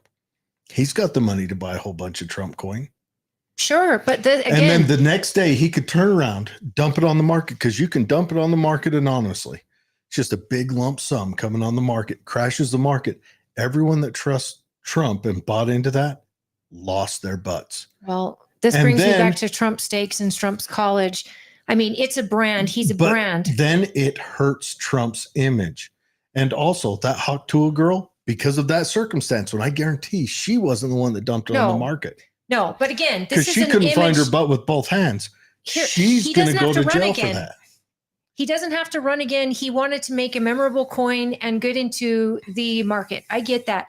Here's the thing, folks. I don't. If you buy Bitcoin or any other thing that's involved in stocks, you could lose everything. I think he's dancing with so hazard. Whoever's name on it does not reflect. He shouldn't have. So be smart about what you do. But I would buy a Trump coin. It started out at $12, and by the end of the day, it was $78. I couldn't get in at $12 on Bitcoin. If I was him, I wouldn't have done that. But that's fine. He can do it, but that's inviting hazard. You know, something Fred said earlier that made me laugh on his comment, because he just joined us. He says, PT, okay, I'll work on that. Kill things and break shit. Ha ha, Holly, you're such a cop's daughter. Referring to our military. Mm-hmm. But we're less than 30 minutes to go. So Trump. Dave says you can track it. I mean, okay. That's whether you can or track not. That it moved, and there's no reason why he can't move it through multiple avenues. I don't think, but let's move off from that. I think elected should be able to buy Bitcoin, but I don't think they should be able to buy it if Bitcoin is at all in discussion right now. It is for regulation, therefore there should be a freeze. Elected should be able to buy it until the government has the ability to control how it's doing, and then electeds can't. Now, that's coming up on one of these orders. Okay. Regulation on Bitcoin. But let's continue on, because this is a big one. January 6th pardons and clemency actions. Okay, so we already mentioned Ross. So he freed Ross. But he also did pardons for January 6th. As promised. I know a lot of people have said, well, some of them got violent with cops. And yes, some of them did. And let's just say, at the very least, any one of them has done 3 years in prison. Some of them have done conditions. 3 years in solitary confinement under what would be considered abuse if it wasn't extra legal. Can I say here, it's 3 years more than anybody that killed cops and injured cops in the summer of love in 2020. But those people weren't even prosecuted. We don't even have to compare it to that. I don't think that's more than sex offenders get. I don't think that for violence against law enforcement officers, you should get 3 years of extrajudicial punishment. Oh, I do. But no, I do not. When you're a political pawn. I do not, because I would not charge someone more for hurting a police officer than I would for them hurting anyone else, because we're not charging police more for breaking laws than if a civilian did it. And once we change that rule, that's a special circumstance that can be considered by a judge. Yes, you can charge an officer worse. Once we change that to where it's codified, I would not. Law enforcement that gets injured or hurt or killed in the line of duty, but for the fact that they have a badge on, would not be there. Period. Sure. Therefore, that badge is the target. So you have to have harsh penalties for people who hurt law enforcement. However, on the John Sullivan thing that people are all upset about him getting the pardon, there is a saying, I would rather have 10 guilty men go free than one man innocent locked up, whatever the saying is. Blackstone's equation. And here's the deal. He's won. Look at the people he surrounds himself with. Look at his behaviors. We'll see him again, folks. But I would much rather see him be free as a bird than one of these other people that showed up and were charged with trespass, parading, and milling at the Capitol. Are you kidding me? The people's house. Well, no, you don't lock people up and you don't use them as political pawns, and then you torture them. I guarantee we're going to see lawsuits. They were asked to sign an NDA before they left the prison. Are you serious? That sounds like the up and up. I hope they didn't sign it. Who forced them to sign an NDA? Was it the prison? The warden. I would drag those wardens in and charge them. Absolutely. Right now, I would charge them. Right now, those wardens need to be in cuffs. And I'm pro law enforcement, but I'm also hard on them. I expect if I'm going to hire someone to be law enforcement and I'm going to give them the right to carry a gun and walk higher than the rest of the population, I expect them to be gold. I expect them to be to be pristine and without flaw. Because I am sorry, that's what I expect. They're so human. They're not flaw Don't potentials. care. However, Don't care. That's no one hates a what, bad cop worse than a that's good what cop. I expect. That's what I expect. They, you know what? We can hold all sorts of other standards for soldiers and everyone else. Well, I'm going to expect that from law enforcement. There's a cop right now in Arizona doing life in prison for the murder of George Floyd. Mm-hmm. And his forensics has come back that he did He not didn't murder do it. George Floyd. He didn't do it. Where is his pardon? What would happen to our country if he got one? Because he was nearly killed in prison the day that forensics The came day out they were releasing that he didn't murder this guy. and he was killed. He was nearly killed by an FBI informant. Yep. So this is a political prisoner, folks. And this is what Trump was, or nearly was. But he was a political, this is going after your political adversaries or using people, human beings as pawns, cops as pawns. He should get a pardon. I would at least like to have that case reopened and the new evidence that was allowed for the public to see, including the entire body cam footage. If you haven't seen that, go to YouTube and watch the entire body cam footage with George Floyd. You will be widely awakened by the real context of that situation. And then read the forensics report. And then tell me why that officer is in there doing life. He's doing life because he was a police officer trusted. That was the special circumstance, the judge said. He was a sacrificial lamb. Absolutely. He's not doing life because he was a cop. He's doing life because, one, they wanted Trump out. But you know what? They needed a sacrificial lamb. They needed to send a lamb. You know what this word sacrificial lamb comes from? Is it, I've imagined paganism when they used to worship a god that sacrificed a lamb to God? It was the Jews.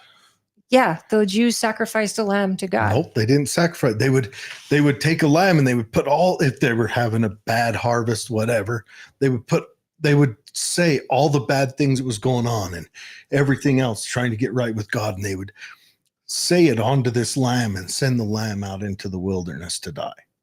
Oh, I thought they killed it. In fact, in Abraham, they did. The story of Abraham. Quickly, can you imagine if I was able to buy Bitcoin with the Twila Rainy Day Fund back in the day? You'd have no taxes today. John got a pardon. I know, David. That's what I'm saying. There are people up in arms over John getting a pardon, and I'm here for it. He's already served, I think, 2 years. But yeah, a year and a half or two, I think. But he was held for a little bit longer, so he was also caught later. But you guys, I think he was caught because they started getting. I think they started getting pressure. Like, why is he out? Yeah. But that person that was there with them not. Yeah, and he was everywhere. He was there when Ashley Babbitt was shot. Because they were gonna just kind of let him skate. And I'm here for it. Look, you're gonna catch him later. If he doesn't change his ways and find Jesus, he's gonna be. You're gonna find him in Oregon with Antifa or looting down in LA, wherever. People do what people do. We'll catch him later. Also, one little tidbit: a pardon does not excuse you from being charged with treason. You can have a pardon if you are found to have committed treason. A pardon won't work for you. Also, Utah has grounds to charge Sullivan with state crimes. And Fred says, I agree with John Sullivan being released. I hope he comes back to Utah. Well, Utah can charge him. He was involved with that Provo protest. He was intimately close with the guy who shot, I forget the guy's name. And so I would at least bring him in and ask him, what part did you have with initiating that protest? Will that protest turn violent, and you need to carry some of the burden for that? He says, amen to the pardon of the Arizona cop. Give it some time. It'll what's happen. His name? Sicknick? No, Sicknick was the one who was killed, right? If somebody knows the name of the officer, is it Sicknick? I think it's Sicknick. No, Sicknick was the one who died wasn't killed. He had a stroke. That was killed. Sorry, I'll remember his quotes. Name. But no, Fred says others too. Trump can only do what 24 hours allows, and Dave says free the George Floyd cops. Those 5, right? Yeah. These life sentences, and he's being moved. Another thing I heard from the January 6ers is they would be moved every few months out of their facility. And when they would get back into their cell, they would know everyone they've been talking to, all the communications they had, and they were keeping those details about these J6ers to hurt them. And for this NDA, can you imagine the government telling you to sign an NDA after serving in prison as a political pawn, and then probably wondering, do I get out if I don't sign it? Because there are constitutional right violations. It's still too soon, J6ers. Enjoy your family and your freedom and just stay out of the press for a while if you can. Well, whatever you want. I'm not saying. I think they should be able to stay out, and there's we probably need to step lawsuits up. ahead. We need to step up, and we need to start forcing this. We need to have those wardens who allowed those unconstitutional acts to happen under their roof. They need to be then put behind bars. I'm serious when I say law enforcement officers need to be held to a higher standard, just like I expect my elected officials to be held to a higher standard. They're opening investigations everywhere. Good. I would like Congress. I know that they've started an investigation on J6 committee and all of the J6 again. I want this open. I would love to know. I want to know the ins and outs of that. I would like them to question. Do you know that the lady who that testified that Trump threw the burger on the wall and saw ketchup down the wall? Remember Kristen something?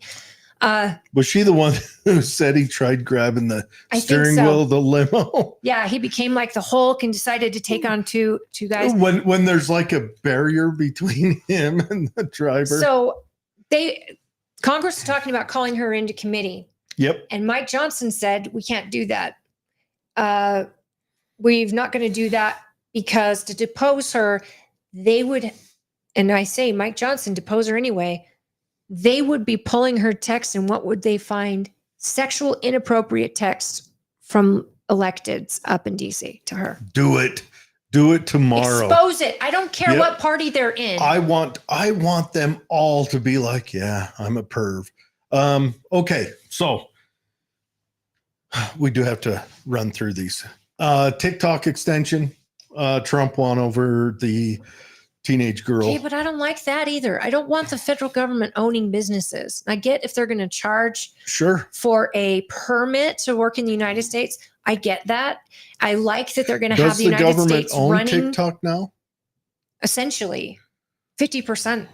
Okay. And okay, I love that there's money that's going to come in, but I would prefer a private person ran it, because what happened last time when the federal government wanted to shut Americans up about COVID and vaccines and all of that, all they had to do was go in and bully X and Facebook, and how hard did they have to bully really to get that propaganda put on and all those blocks on American freedoms? Now the government themselves are going to own that social media. I hadn't heard about that. The government now owns part of TikTok.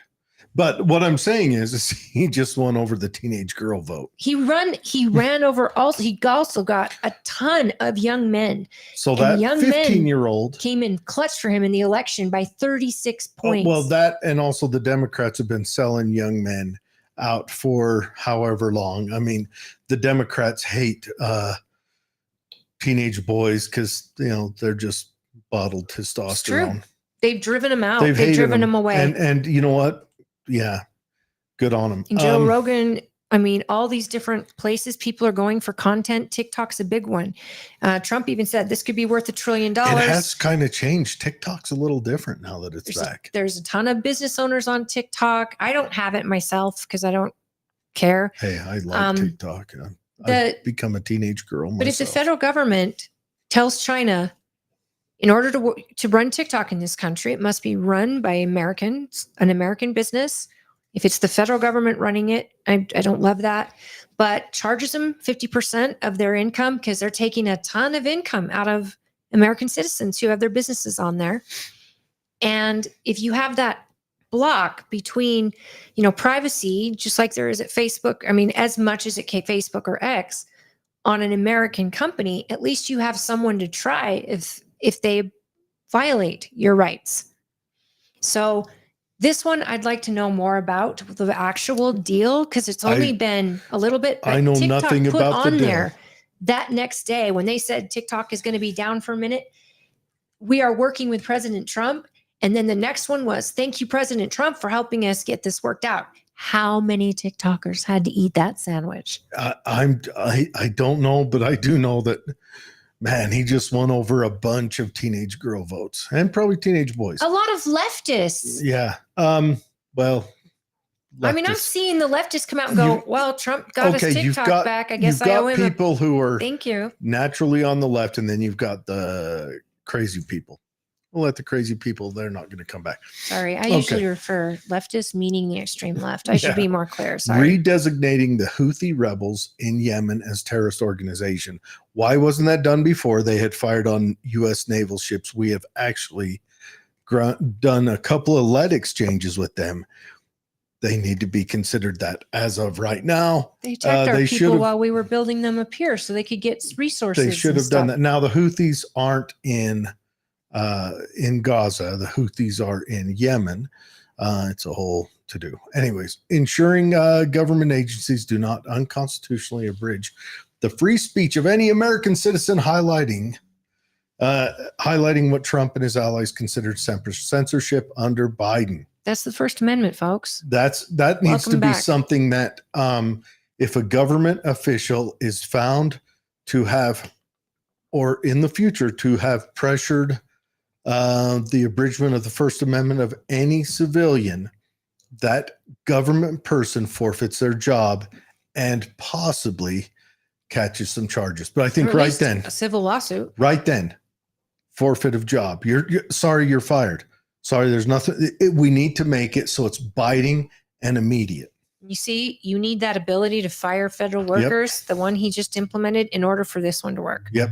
Federal workers have to know their jobs are not cement. Those bureaucracies are no longer guaranteed. It's not a safe space. Were you expecting to be in the desert today?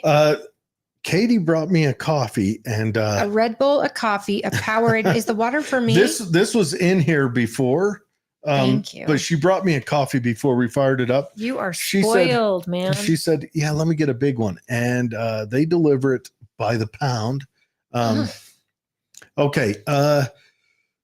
Ordering a review of trade practices and agreements. Dig it. We need to. Revoking security clearances of Trump's former national security advisor, John Bolton, and former intelligence officials who signed a letter discrediting the Hunter Biden laptop story. He also revoked their Fauci and everyone's security detail. And they were being protected for fear of retribution from Iran. And Trump said today, I'm revoking that. They've had 4 years of protection. They made plenty of money, especially Fauci. He can afford his own private security, and I will even give him some names. That was his words on Fox today. Good. Formally establishing the Department of Government Efficiency. Pardon me. This is pornography, so we must skip it quick. Go on. Suspending the TikTok ban for 75 days, declaring that federal buildings should respect regional, traditional, and classical architectural heritage to beautify public spaces and ennoble the United States. I have to say something really quickly.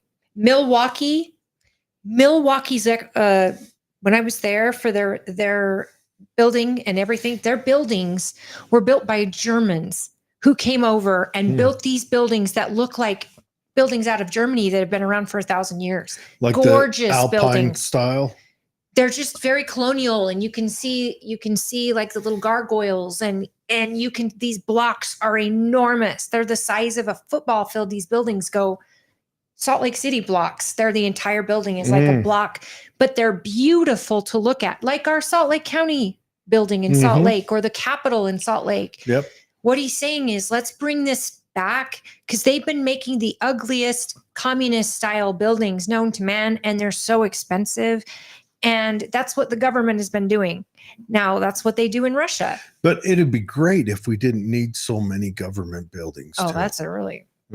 But anyways, renaming Denali to Mount McKinley and the Gulf of Mexico to the Gulf of America. Federally recognizing the Lumbee tribe. I don't know what that is. The Lumbee tribe was, I remember during Obama, that Obama said they could be considered a tribe. They were trying to get internet access because they only had dial-up in their region.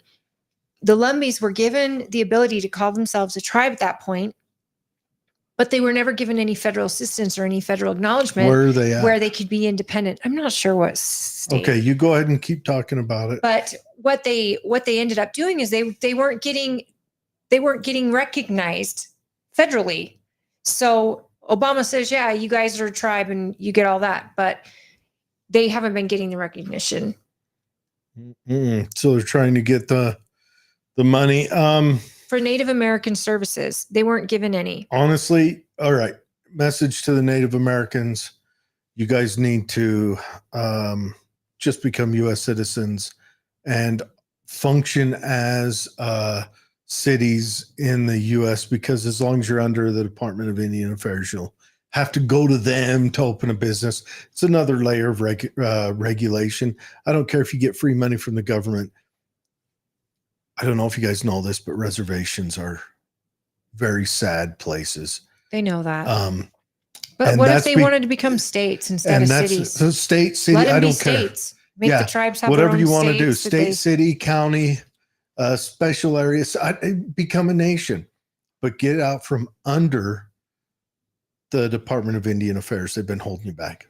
Sorry, Fred. I want to read all of your comments, yes, but we've got a lot to get through. And we got 5 minutes. Okay, declassifying files. He declassified the JFK and RFK and MLK Jr. files. I'm excited to see what comes out of that. Do you think you're going to see nothing but redaction? We're going to get a paper that is all black? I don't know. Or do you think it's going to actually be open? I don't know. We'll have to see. Support the use of digital. Take about 4 months before that's released, by the way. Supporting the use of digital assets, blockchain technology, and other financial technology. Blockchain is not just financial. Blockchain is a way to record stuff. So we need to start moving blockchain in everything, and including voting. I think blockchain is the future of voting. And it's supposed to be the safest and the hardest way for someone to try to hack into a blockchain. And it should be where all our federal government technology is on, and our state. And so I'm here for it, guys. Blockchain means you have to hack 1,000 computers instead of just one. You have to hack 1,000 boxes of votes instead of just one. And it changes every second. So you got to hack that 1,000 and hopefully you're in before it gets you to the next 1,000. It's not just that, but it's recorded. It might be recorded here at my house and at Holly's house and in Hong Kong. And all it is, it's a way to record stuff that you can match it against itself. Establishing the President's Council of Advisors on Science and Technology, PCAST. All right. Don't know much about it. I'll look into it some more. That'll be helpful if we have another COVID situation. Revoking existing artificial intelligence policies and directives that act as barriers to American AI innovation. I'm not happy about AI coming on, but we can't stop it. Let's be the first to get it. Yeah, let's have a seat at that table. Once AI shows up, we're all, we're the dinosaur then. But it's whoever writes the AI. Because now use your AI and ask it questions, and the answers are always far left, and they're always, I'm amazed. So what you're using is what you think is AI is not AI. I'm just talking about ChatGPT, for example. It's not even close to AI. AI is going to be something different, something we cannot recognize, something that smart people probably do. I do not. Anyway, so let's run through the comments with the last few minutes. There's so many more, you guys. There's so many more executive actions that Trump has been doing them. He did them right after he signed some, right after he was sworn in. He signed some at the rally he did that night. He signed some after the ball. He went to 3 balls, you guys, that night. And this is another fun fact. The Marine Corps protects the governor or the president while he is inside the White House and on Air Force One and everything else. So you see the Marines out there. Under Biden, one of the press guys from OAN said, it's so crazy. We got here at 5 a.m. and the Marine was already sitting outside. So we know the president's in the Oval Office. He was never there under Trump. And then at 11 o'clock, when our guys are calling it and going home, he's still there. They didn't see it under Biden. And under Trump, the Marine Corps Guard at the White House is on a 24/7 rotation like it was under Trump, but not under Biden. Well, Biden was kept in hospice across the street. Okay, so back to Fred Swain. Trump can only do what 24 hours allow. That's true. John Sullivan trained with the communists in Portland for a year to lead the BLM movement in Utah, which he did. Yes. Go back to the show. John has been on this show with David and Jared, actually, before he was picked up for J6. John, right after he did that. Yeah, David reached out and nabbed him. He came on. He struck me as a jellyfish. He's just trying to make money. He had no real independent thought of his own. He was, I'm telling you, you'll see him again, just folks. a jellyfish. David Weiss says, I want to burn those prison guards. I think we need to, I know where to get tar. We just need to source feathers. I don't even want to give him the beauty of feathers. Let's get him on trial, folks. And prison guards do what they're allowed to do. So the wardens of those prisons need to be pulled out with them. Yep. Yes, the warden is the one who needs to be pulled out most of all. He says they are traitors and Biden communists. Our Constitution guarantees that you get a speedy trial, that you don't get cruel and unusual punishment. These are violations of these people's constitutional rights. Mm-hmm. And these are still, I don't care if you're in federal prison or state or city jails. You deserve your rights. And Fred, you know better than anyone that a well-run jail is a safe jail for the guards and for the prison inmates. And everybody waiting to go to jail, not everyone is guilty. They haven't had their trial yet. This should be investigated to the full extent. And I don't want to see taxpayers pay lawsuits, but I think cities should. Well, here's the thing. I think if this city, sorry, I have to be clear. Well, cities get insurance policies to cover that, but DC should be punished. I think what needs to happen is when law enforcement steps out of bound and the city gets sued, were I running that city, I'd make it a policy that law enforcement officer is up for review. And it would be very hard for them to keep their job if they breached any of the Bill of Rights. They are already.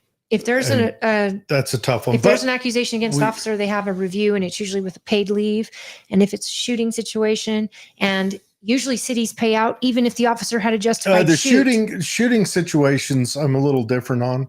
But I mean, anyway, so Fred says the young men demographic is a strong anti-Marxism group right now in our nation. They are so done. They are so strong. Yeah. What's happened to them is they have been our society has turned our back on young men. Young men and young women. Well, Gen Z and Gen A are going to save this country. Young men. They have turned their back on young men. There is no support out there for young men, especially young white men. There is no support for them. No support in schools. They're tossed out of school the minute it's not beneficial for the school. They're told they're predators. They're told they're stupid. They're told they're worthless and that they're disgusting. So yeah, they're gonna That's why I think they're gonna join the military a lot. Maybe will, and I think they're gonna be the ones, or maybe they won't join the military. The Republic, because they have seen both sides, and they know. And I don't care what color they are. Men have been treated terribly, and especially our young men in high schools and junior highs. Okay, Dave says we need to put Houthis in labor camps. I don't know what a Houthi is.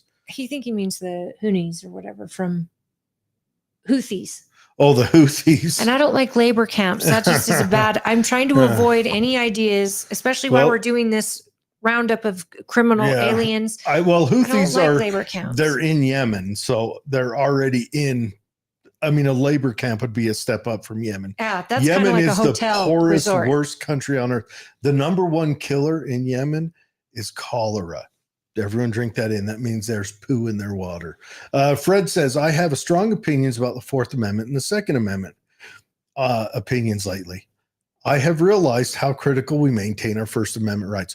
Okay, I'll say this one time only. First Amendment is your most important amendment. That's your ability to put what's inside your brain, outside your brain. It's the most important. Second Amendment is equally as important because it's the one that defends the first.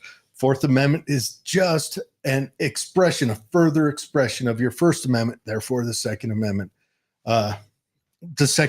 continues to protect that.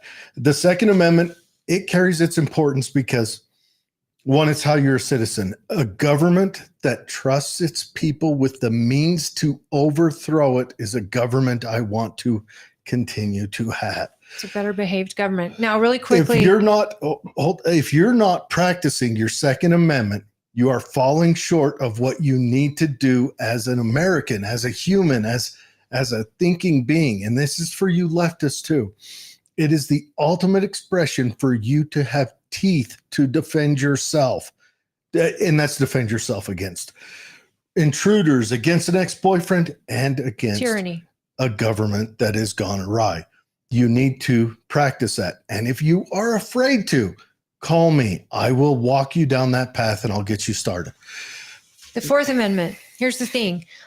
This AI stuff and this AI discussion, this guy was selling it to the American people saying that law enforcement will have eyes on them at all times. We'll have eyes on your law enforcement at all times. Like that was a positive, and that's above and beyond. AI can report citizens behaving badly directly to who they need to report because they'll have eyes on citizens all the time. That wasn't a selling point for me. As much as I appreciate common areas having a camera in the event of a situation, I don't like it.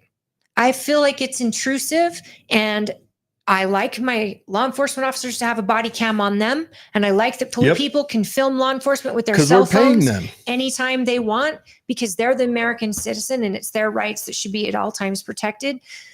I don't like AI having this much power. And that was the selling point. And that's where I still think we need to deep dive into the AI plan. It scares me, but it's coming anyway. It's coming anyway.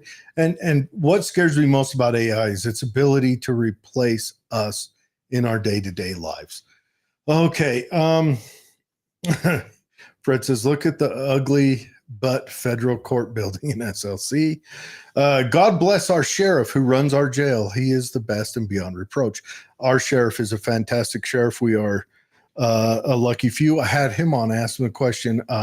One thing that comes up often if you're talking to people who are anti-police, they will commonly call out where law enforcement officers ask for your ID when they have no reason to. They demand it under threat of arrest when they have no reason to. Our sheriff said, do not show them. So that's an interesting thing. That shows he's willing to be on the back foot for the Constitution, as is Fred. Fred is one of our former Sheriff's Department deputies here. And so I appreciate that. Me and Fred are both training pistols together and everything else. The best. And Fred is an outstanding guy. So yeah, I agree with that. Our sheriff has done exceptionally well at the jail, but our sheriff is the first person to thank his team. And our very own Tula County's own was in DC during the inauguration, and our sheriff has posted that on Tula County Sheriff's Office page. I would thank all of you to follow that. Our sheriff is I wish I had run into him there. Yeah, he had a bunch with him, and they were protecting the streets of DC, and I loved that. I loved that when I went to Milwaukee. There were cities all over the country. I do enjoy that everybody gets involved in that national thing. Fred says, thank you, Jared, for agreeing with me on amendments. Fred, it's that we're so impeccable, awesome people that we agree. Here, share this. Thank you, Holly, on your Fourth Amendment opinions. Again, from Fred. All right, everyone. That's the show. Thank you for coming on. Okay, join us next week. We'll be on at 6 next week. Yeah, we'll be on a normal time. Tonight, I've got a work Christmas party to attend. And I have a birthday party tomorrow for my girl, Tanya. Yeah, so happy birthday, Tanya. Everyone, keep your head up. Let's not fall asleep at the wheel, though. Let's remember even when someone we like is in charge of the government, we still got to fight for what we want to see. I want to see honesty in our government. I want to see a government that works for the people. And I'm with you. Do we have anything on YouTube? We need to check our comments on YouTube really fast. Oh, yeah, because okay. I've told people to join us on YouTube. Anyone's been on there. Nope. Okay, you guys. Thank you, Thank Sherry. you, Mom. We love you guys, and we again appreciate you. And we are going to work on getting Senator Curtis in. Yes. As well. I'm still working on Governor Cox. I would and love to Senator do that. Lee. I haven't even reached out to Senator Lee. Well, we're going to work on it. I want those senators busy. And right now, our Congress and our Senate is so busy. So we'll try to get them remotely. I still really, really badly want to get Tim and Celeste on, because Tim, what's his last name? Kennedy. No. Tim. He's the best follow on X, you guys. He is so funny. Oh, that other Burchett. Yeah, Burchett. She thought he had come on, but he had to cancel that night.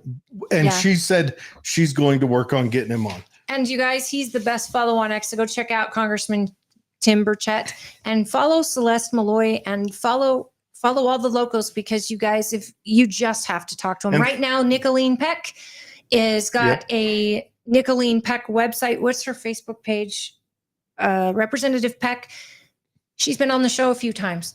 Go check it out. She's doing a poll right now. She wants to hear from you regarding your choice on daylight savings. The bills come up to the floor. Our floor has started.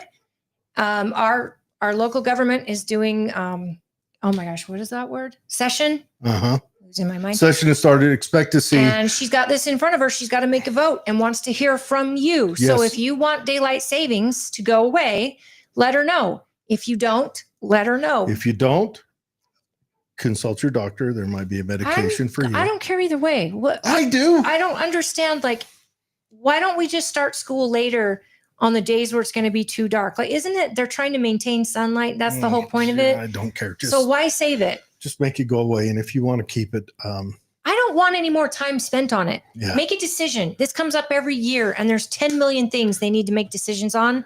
This one isn't on my Holly's list. ring light shut off. All right, guys, have a good weekend. Yeah, I'm excited for the future, but remember, we got to stay vigilant. Yeah, we got to stay vigilant and stay frosty. All right.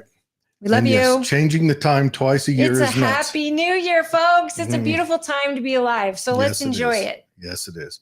All right. We'll talk to you guys later. Bye.